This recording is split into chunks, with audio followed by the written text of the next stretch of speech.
Hello and welcome to the European Resilience Initiative Center video podcast. Today, our guest is Natia Seskuria, who is an associate fellow at the Royal United Service Institute, RUSI. She's also a founder and executive director of the Regional Institute for Security Studies, RISS, a Tbilisi-based think tank, and it is an official partner of RUSI. Welcome, Natia. Thank you very much, Sergej, for having me. It's a great pleasure to be part of your podcast. Thank you so much that you found time for this conversation in this very dense and challenging time. And we are all looking at what is happening on the Black Sea. A lot of development there. The Russian war against Ukraine is ongoing. Ukraine seems to have beaten Russian Black Sea Navy, so it has disappeared from the Navy and put back to the Sea of Azov and partly to the Caspian Sea. But it's not only about Ukraine. Georgia is a very important player on the Black Sea. And while everyone is looking at Ukraine and the Russo-Ukrainian war, what is going on in Georgia? Yes, well, I would absolutely agree that the Black Sea region has regained, I would say, importance and maybe gained a new importance in light of the Russia's ongoing aggression war against Ukraine. And Black Sea region is serving as one of the main stages of warfare from the Russian side. And we have been looking at Russia's malign activities, both conventional and unconventional, against the Black Sea littoral states, and in this case, primarily Ukraine and Georgia, of course, for many, many years. But I should say that now we have much more focus on the Black Sea from the Western side, something that was neglected for many years, unfortunately. That has allowed Russia to further militarize the Black Sea region and turn into, aspiring to turn into its own lake. But you're absolutely right. I think what Ukrainians have been doing in the Black Sea in terms of attacking the Russian Black Sea Fleet has considerably damaged Russian capabilities and also um, uh, Russian confidence, I would say, and that's why we have some new developments, alarming developments in the Black Sea, which is also in direct relation to Georgia and Georgian security. For example, just recently we heard that there are some plans from the Russian side to turn the Ochamchira port, which is located in Georgia's Russian occupied territory of Abkhazia, into a Russian naval base. And we have heard that the so-called officials of de facto leadership of Abkhazia has mentioned that there is some agreement in place, which means that basically Russia is planning to go ahead with its plans, which would eventually, of course, seriously further deteriorate the already very dire security situation in the Black Sea. But it will also have a direct impact on Georgia. And I think this is a direct reflection of successful Ukrainian missile and drone attacks that we have been seeing throughout the past year or so. That has eventually forced Moscow to look for let's say, temporary shelter for its navy. And in this case, Abkhazia, that has been under Russian occupation, has been viewed by Russia as some sort of temporary solution. However, I think Ukraine has demonstrated that Russia's long-term plans to dominate the Black Sea can be seriously undermined, and this plan has, of course, been a central geopolitical goal for Moscow for many years, and we have been seeing that Moscow has been consistently following this plan 2014 and the following years.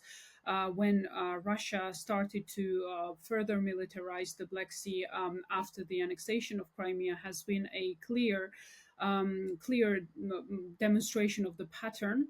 And now I think everything in terms of the future of the Black Sea, and even if we even any sort of conversation about some kind of stability within Black Sea, I think depends on on what kind of ending we will see to the war in Ukraine.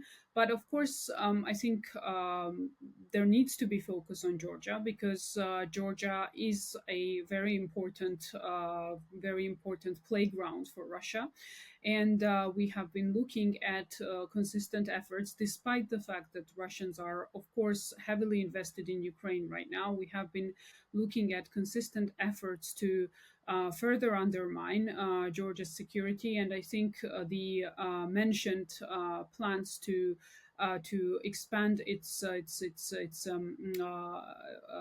expand and turn the existing port in Ochamchire into a naval base is just highlighting how much risks there is when it comes to Georgia and Russia's plans to use Georgian territory for its warfare purposes. You have mentioned a lot of aspects of security and defense challenges on the Black Sea, and we will go one by one on these aspects. But before we do, don't forget to like, to share, to subscribe to this channel so you will not miss interviews like this. And you have said already that the Russians try to or aim to create their naval base on the territory of Georgia, which Russia has occupied, the northwestern region of Georgia, Abkhazia, which is occupied by Russia practically since 1992, if I'm not mistaken. And the question comes why they need this naval base. They have Novorossiysk naval base very close on the same coast, on the same eastern coast of the Black Sea. Even if they want to go like to create reserve bases far away from Crimea, far from the distance of Ukrainian naval drones, why to build it on the occupied territory of Georgia and Abkhazia? Yes, I think that is a very crucial question, and I have to also mention that despite the fact that these plans have been announced last year, in October, by the separatist forces, it is very hard to determine to this day whether or not these plans will be accomplished, because there is not much information available. I had an opportunity to work with the BBC monitoring team and to look at some of the satellite imageries earlier this year, but I think it's very hard to say that whether or not Russia is serious to pursue these goals. But one of the most obvious reasons why they would potentially pursue this goal is that, as I mentioned already, Ukrainians have been very successful at destroying Russian assets in the Black Sea, and we have also seen almost simultaneously, when this announcement was revealed in terms of Russia's plans in Abkhazia to expand and build this naval base, there was information available in media and satellite imageries that Russia has been already at that point relocating its ships out of the port in Sevastopol in the occupied Crimea towards Novorossiysk on the eastern Black Sea coast. But at the same time, Ukrainians have also demonstrated that they have the ability to hit Russian Navy and Russian naval assets into Novorossiysk port, and that's why Russians could have potentially started to think about what other options they may have within the Black Sea to maybe that would in a way provide some sort of temporary shelter to its navy. But at the same time, I have to mention that this existing port in Abkhazia, in the Abkhazia's district of Ochamchire, which is located about an hour away from the territory controlled by Tbilisi. This, I think, highlights the extent of the security threat that this naval base may present to Georgia. This existing port does not have is not deep enough, first of all, and it would require a substantial amount of effort, money, and time to be invested into it if Russia wants to if Russia is serious about its plans and if it wants to build a fully operational naval base. So that's why I don't really see it as some sort of permanent or long-term solution that would serve the Russian aims in Ukraine. But that said, of course, we cannot be sure whether or not Kremlin will pursue these goals. Another sort of benefits that they may have by building this naval base is that they will of course pursue further militarization of the region, where we have increasingly more players being present nowadays, and of course Black Sea has regained further strategic importance as a result of since the beginning of Russia's full-scale invasion of Ukraine, and also it will provide Russia a very serious leverage toward Georgia. That said, it doesn't mean that Russia does not have leverage nowadays on Georgia. It has various tools in which it can exert influence and it can exert pressure, but this would be a very serious development in terms of creating further security risks for Georgia, which also plans to build the Anaklia deep sea port, which is a strategically important project for Georgia, and this port can serve as a key transit point between Europe and Asia, and basically elevate countries' geopolitical role. But the close proximity of the Ochamchire port with the Anaklia port makes it, of course, increases the risks that the Anaklia port can be used in a way that Georgia would like it to be used in terms of becoming a very serious regional hub in the region. So I think there are many dimensions here, but of course, first and foremost, the most important element in here is the immediate security threats that Russia's plans will create for Georgia and for wider region. And while Russia continues to occupy two regions of Georgia, or Abkhazia and South Ossetia, it is clear that the Russians try to use also this leverage not only against the Georgian government in Tbilisi and against the German nation, but also as their tools in Russia's war against Ukraine. And once again, we are coming to the topic of the Russo-Ukrainian war, because that is what is going on the ground and very close geographically to Georgia. We cannot just ignore it. We know that Russia used Ossetian banks, which are of course fully controlled by Russia, to siphon money to the Russia-occupied territories of Ukraine before the full-scale invasion. But we don't hear much about what is going on there on the occupied territories now in the context of this Russian war. And are there any attempts known to us to use these occupied regions in the context of this war? For example, by recruiting people from these regions for the Russian war, as Russia does in other territories. Yes, there were attempts, especially in the first phase of the war, which was highly unpopular.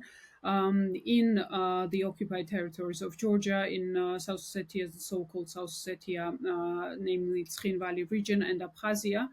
And locals were very much, mostly were very much negatively, they had negative sort of opinion about the potential engagement into the war, direct engagement into the war.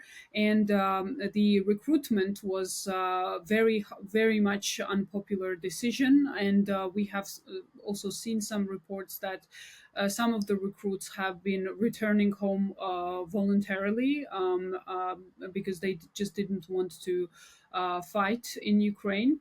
And there are always some sort of rumors and fears of further mobilization, further wave of mobilization, which again causes much distress.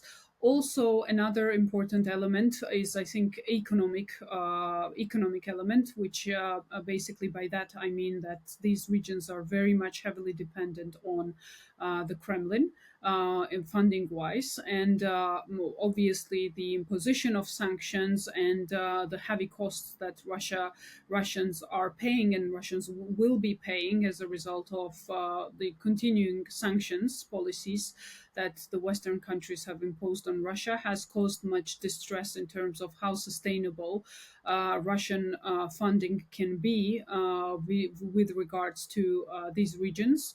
And in general, a security situation is quite something that we should be paying a lot of attention to, I think. And there is a certain sort of uncertainty, because we have been hearing a lot of different sort of opinions, whether or not Russia may try to somehow balance its failures, especially at the first stages of the war. We have been hearing that there could have been some sort of efforts to formally annex these territories, and that has been also quite unpopular thought, especially within Abkhazia. And I mean, for now, it doesn't seem like Russia will be pursuing these goals, but there is always this narrative emerging once in a while that also puts immense pressure on Georgia and Georgian people. And another, I would say, important dimension is the how, to what extent sanctions can impact Russia's ability to sustain and to continue to continue sustaining these territories. That is something that I think the Western leaders, Western countries, should be thinking about, because by imposing heavy costs on Russia, of course, limits Russia's ability to exert its influence on through the occupied territories on the countries that Russia has been already for decades exerting influence and aggression. And in this case, of course, I mean the case of Georgia. And we have seen how Russia tried to maximize their influence in Georgia. We have seen how Russia imposed or like stimulated the Georgian government to impose Russia-cloned so-called foreign agent law in Georgia, which was pushed through the parliament. And we also have seen how protesters in Georgia tried to oppose it, but obviously without much success. How strong is Russia's influence now, and what has happened to the protest? Is the tension between the pro-democratic, pro-European protesters and Russia-controlled government still that strong? I think the tensions are very high right now, especially since Georgia is expecting its. I think we are already in this sort of election cycle, and parliamentary elections are due to be held on the 26th of October this year. So that's why I think the tensions are high right now, but it will become even, these sort of sentiments will become even stronger in the coming months. And I do believe that I do see that many people in Georgia, and especially those people who went out and protested the foreign agents law, um, do see the elections as some sort of referendum between Georgia's foreign policy trajectory, whether this would be Western trajectory or pro-Russian trajectory. And a lot of people are now very worried about what sort of implications the foreign agents law can have on the civil society, on civil liberties in general, and on the democracy in Georgia, because we saw that the foreign agents law was not just a single initiative that was affecting media or NGOs.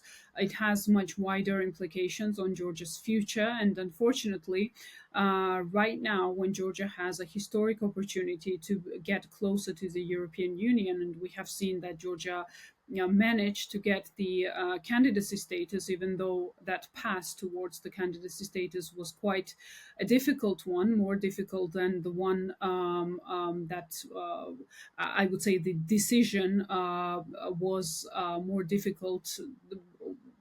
The decision of the European Union to grant Georgia candidacy status came later, and it was a bit more difficult in this case rather than the one they made in terms of with regards to Ukraine and Moldova a little bit earlier. But still, it was a huge success for Georgia. It was seen as a historic achievement.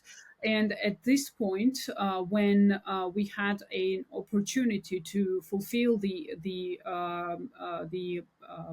requirements, 9 requirements that the EU was asking from Georgia, instead of doing so, the foreign agents law re-emerged again, because as you remember, the first time when the government tried to push this law forward was last year in 2023 in March, when they failed to do so because the wave of protest was just really unprecedented one. But I think this year they were much more prepared to deal with the protests and to the backlash that they were expecting to hear from the society. But I do think that it is a very dangerous game, a very risky one, because, as I mentioned, elections are due to be held very soon, and the public frustration about this law is very high. And there is definitely a sentiment that this law is way beyond the NGO and media. It is about what sort of Georgia we will see in the nearest future. Whether we will see Russia, China, other authoritarian states being more and more present on the ground in terms of their influence, in terms of their engagement with Georgia, or whether we will see Georgia getting closer to the European Union, following its path to NATO integration, and just in general maintaining its strategic relations with the U.S. and with its long-standing strategic partners. Unfortunately, now we see that relations, I would say, are in its lowest point, because recently we saw that the EU, the United States have mentioned that they are reviewing the strategic partnerships, the relationships with Georgia, and we have already seen that some measures have been taken in terms of cutting the funding to the government agencies from the EU side, and also the United States government has has imposed travel bans on those people who are responsible. Some of those people who are responsible for pushing through the law and also for supporting the law. So I think we may see some further actions from our Western partners in terms of preventing the democratic backsliding in Georgia. But most importantly, I think all eyes now are on elections, because there is a strong feelings that elections must be free and fair. And certainly, our Western partners will be looking and observing at the developments in Georgia and hoping that Georgian people will be able to make their decision in a free and fair environment, which would be a challenge, of course, but there is definitely a will and preparedness to promote and to ensure that this process is done in a proper manner. But when we talk about Georgia-EU relations, what about Georgia-NATO relations? Well, Georgia-NATO relations are at a very strange space, I would say. We have seen that the Washington summit was just has just been held, and unfortunately, there hasn't been really much developments in terms of Georgia-NATO relations in the past few years. But I think everyone sort of expected that NATO would have said the same sort of reiterated the same sort of premise that we have been, at least the same premise that we have been hearing since 2008 Bucharest summit, when Ukraine and Georgia were promised an eventual membership into NATO.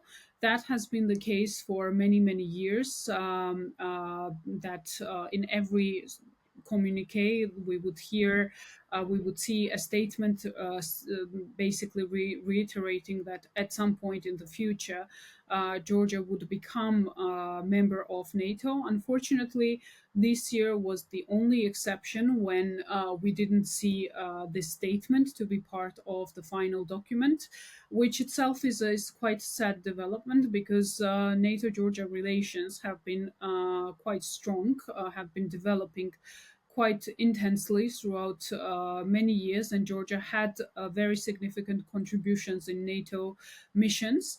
But at this point, I think there is a general sort of feeling that the relations are in a bit of a stagnation.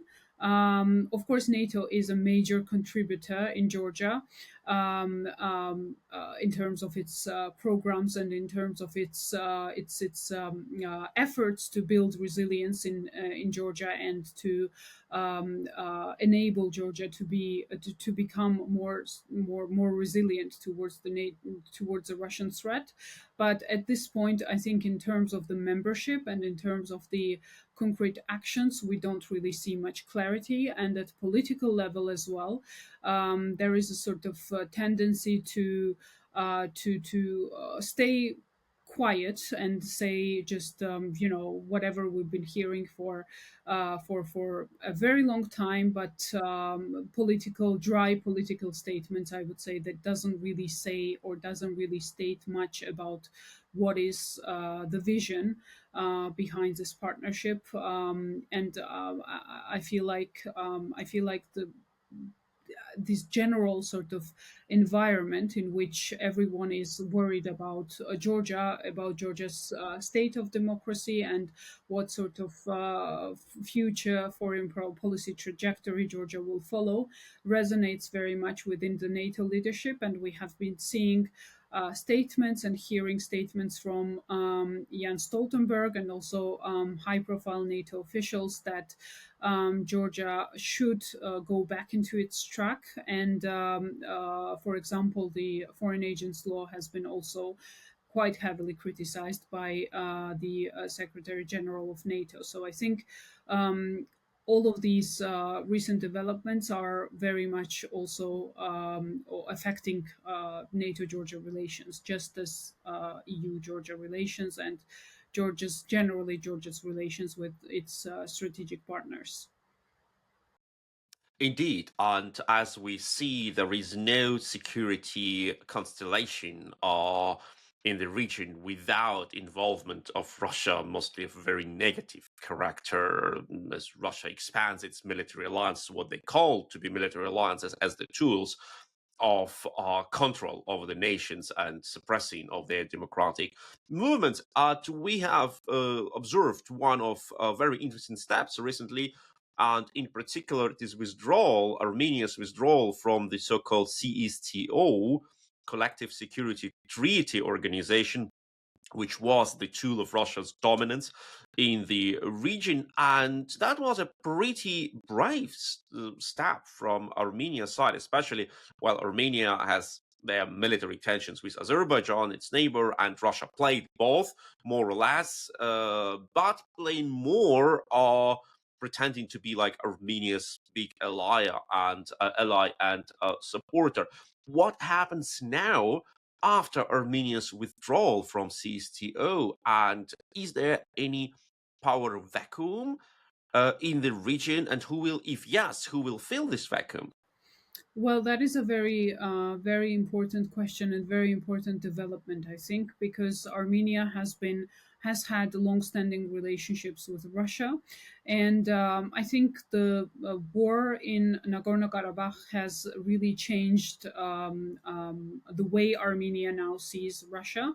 As an unreliable partner, as and I think it just highlights the nature of how, in general, Kremlin is dealing with its so-called partnerships and alliances in the region and outside of the region, and that has caused quite a lot of tensions, and that has changed public perceptions of Russia.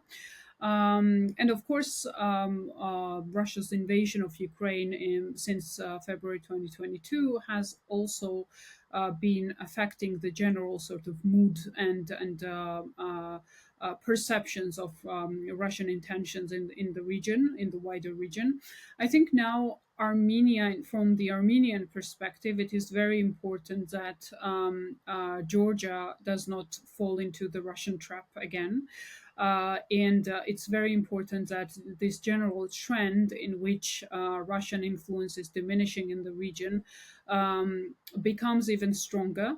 I do think that Russia's presence in the region is has been weakened as a result of Moscow being so heavily invested in Ukraine.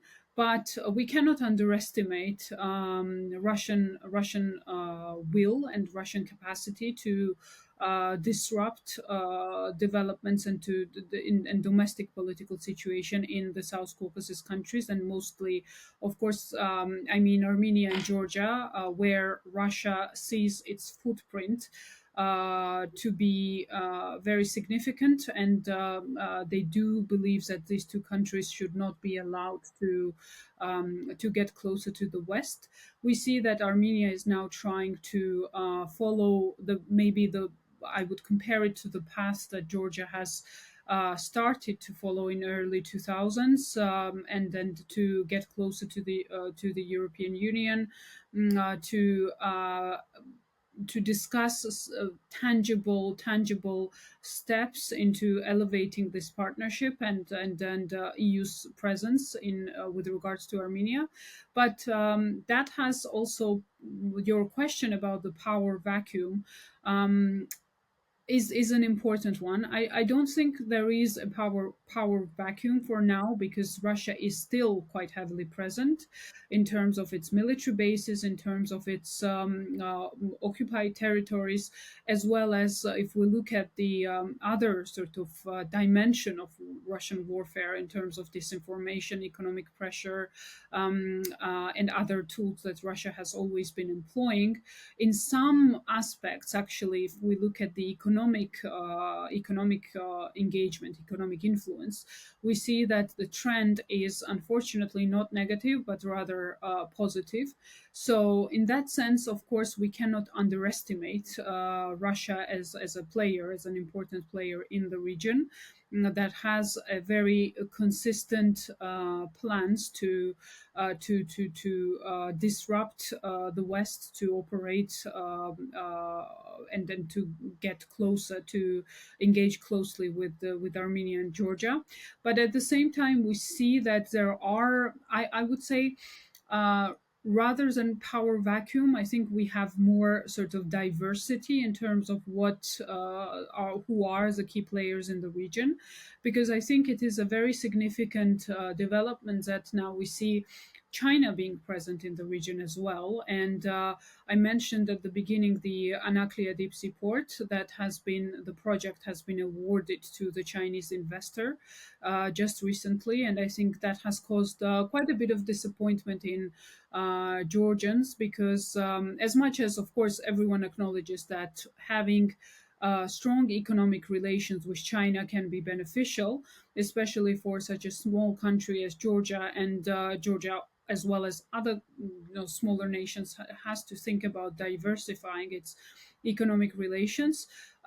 Strategic projects such as Anaklia, which is highly important project for Georgia, everybody sort of pro-Western wing of Georgians were hoping that we would see Western investor building the port rather than Chinese investment being involved in this project. So, but that again demonstrates that we see China being engaged in the region in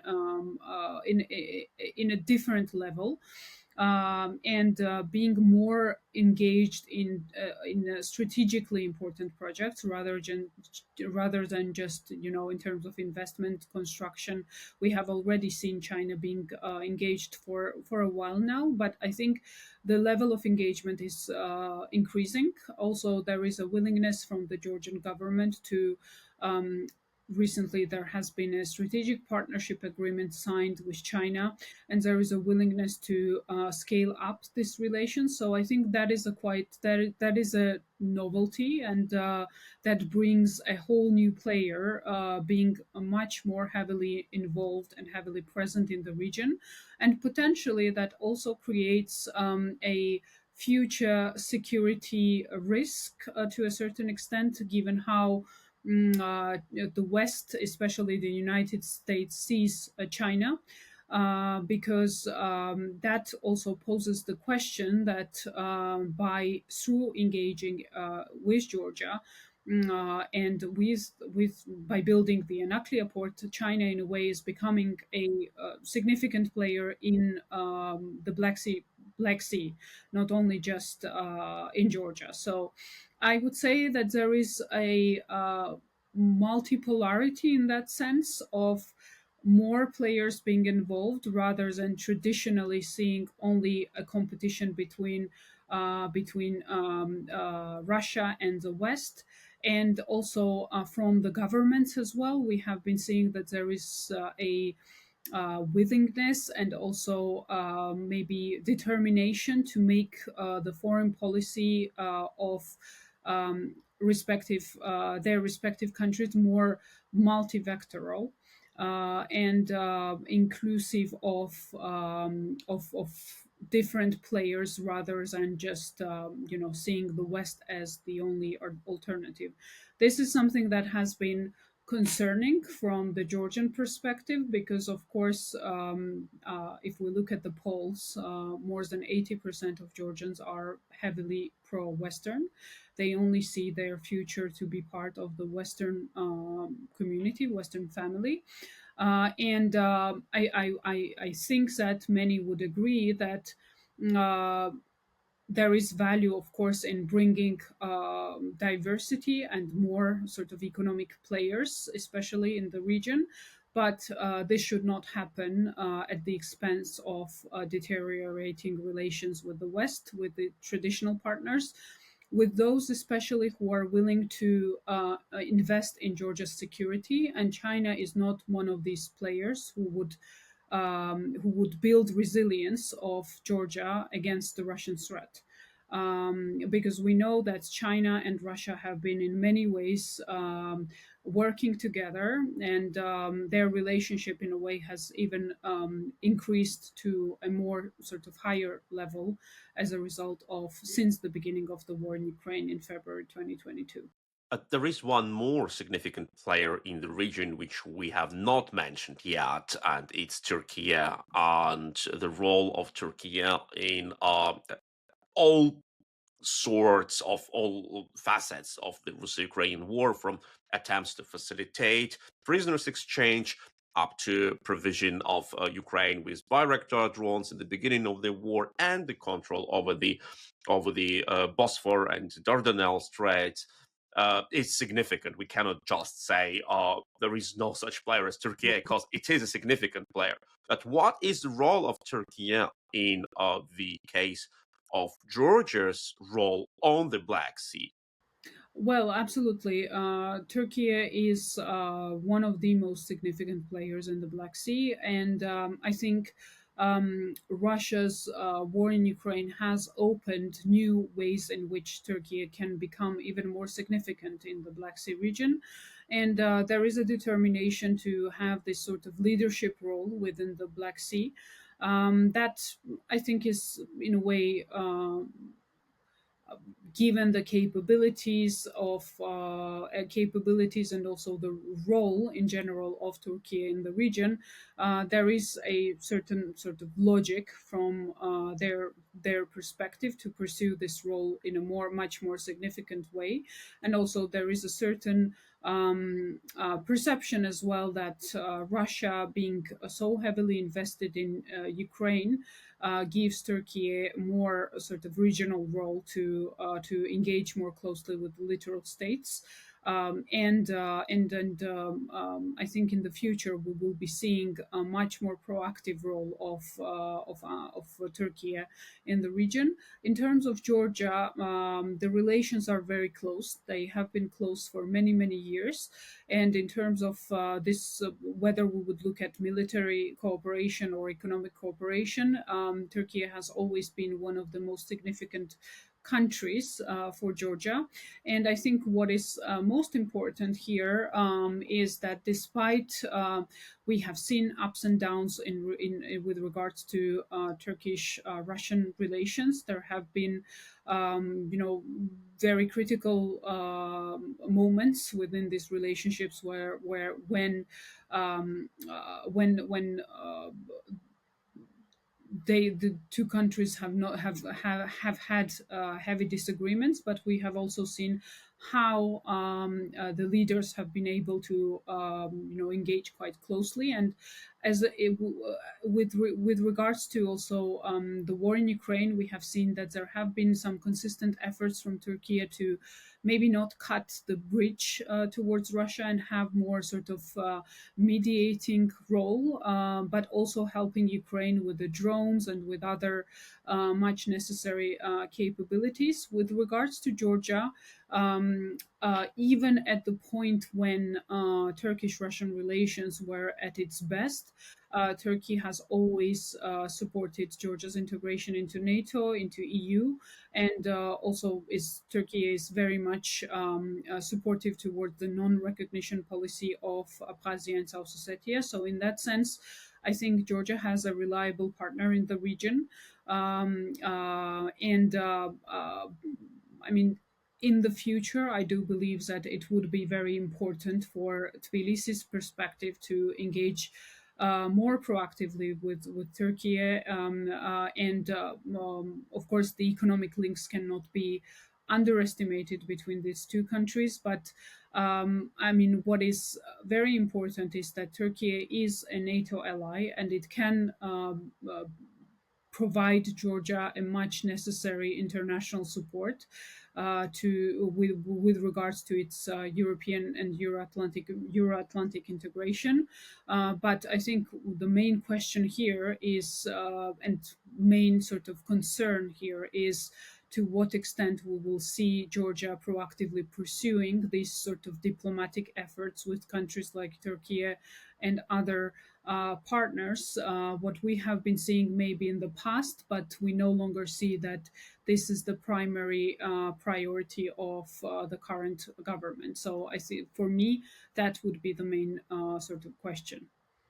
And the situation on the Black Sea and around it in the whole region remains very volatile. We know that a lot of things depend on the outcome of the Russo-Ukrainian war, but not only what will happen to democratic protests and democratic movement in Georgia facing the elections of this year, what will happen with the ongoing unsolved dispute between Armenia and Azerbaijan. What are the aspirations of Turkey to be the dominating power in the region, and what will also happen to the Russia's influence, malicious influence in Moldova, where Russia tries to ignite more separatist or quasi-separatist movements in Gagauzia and still occupies part of Transnistria. More questions that we have time to discuss it. Thank you so much. It was Natia Seskuria, who is an associate fellow at the Royal United Services Institute, RUSI, and she's also a founder and executive director of the Regional Institute for Security Studies, RISS, a Tbilisi-based think tank and an official partner of RUSI. Thank you, Natia. Thank you very much for having me on your podcast. And don't forget to like, to share, and to subscribe to this channel so you will not miss interviews with a lot of insights and knowledge like this one.